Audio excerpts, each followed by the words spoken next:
कौम समूद के बाद दुनिया में बाबुल यानी बेबीलोन की सल्तनत कायम हुई। यहाँ का बादशाह नमरूद था। ये दुनिया का पहला बादशाह था जिसने पूरी जमीन पर हुकूमत की और ताज पहना। उसकी ताकत और दौलत ने उसे इतना अंधा कर दिया था कि उसने लोगों से कहा, मैं ही तुम्हारा रब हूँ, मुझे सजदा करो। लोग सितारों यानी स्टार्स और बुतों की पूजा करते थे और नमरूद ने अपनी खुदाई का डर लोगों के दिलों में बिठा रखा था। इसी घूप अंधेरे में अल्लाह ने हजरत इब्राहीम अलैहिस्सलाम को पैदा किया। जब वो जवान हुए तो उन्होंने देखा कि लोग अपने हाथों से बनाए हुए पत्थरों को पूज रहे हैं। उन्होंने अपनी कौम से कहा, ये क्या मूर्तियां हैं जिनकी तुम इबादत करते हो, जो न सुन सकती हैं न देख सकती हैं।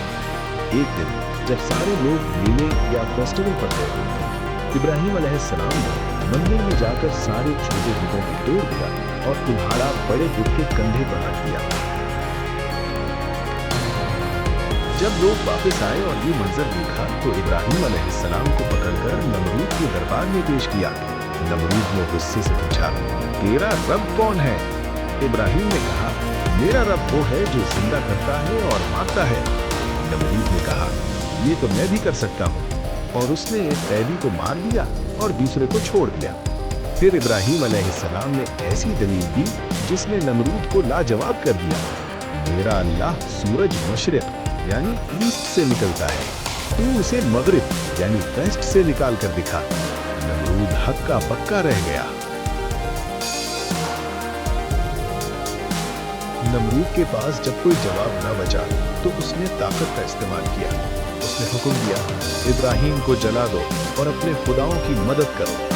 बाबिल के लोगों ने कई दिन तक लकड़ियां जमा की। एक इतना बड़ा आग का अलाव यानी बॉनफायर तैयार किया गया कि उसकी तपिश से ऊपर उड़ने वाले परिंदे भी जलकर गिर जाते थे। इब्राहीम अलैहिस्सलाम को आग में फेंकने के लिए एक मंजनीक यानी कैटापल्ट बनाई गई, क्योंकि करीब जाना मुमकिन न था। जब इब्राहीम अलैहिस्सलाम को हवा में उछाला गया तो जिब्राईल अलैहिस्सलाम आए और पूछा, कोई हाजत है? इब्राहीम ने कहा, अल्लाह काफ़ी है, हस्बुनल्लाहु व निअमल वकील। अल्लाह ने आग को हुक्म दिया, ए आग ठंडी हो जा और इब्राहीम पर सलामती बन जा। देखते ही देखते वो दहकती हुई आग एक खूबसूरत बाग यानी गार्डन बन गई।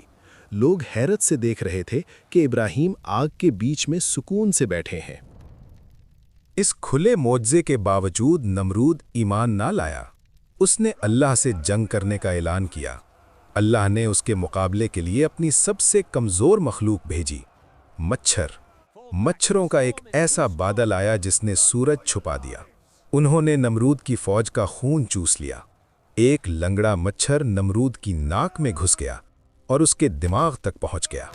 वो तकब्बुर करने वाला बादशाह अब दर्द से चीखता था और अपने सर पर जूते मरवाता था ताकि मच्छर शोर ना करे। दोस्तों, दुनिया का सबसे बड़ा बादशाह एक छोटे से मच्छर के हाथों इबरतनाक मौत मारा। ये साबित करता है कि तकब्बुर सिर्फ अल्लाह को ज़ेबा है। इब्राहीम अलैहिस्सलाम वहाँ से हिजरत करके फ़लस्तीन आ गए। अगली वीडियो में हम ज़मज़म का कुआं और इस्माईल अलैहिस्सलाम की कुर्बानी का जज्बाती वाक़या बयान करेंगे। गुमशुदा और आग को सब्सक्राइब करना ना भूलें।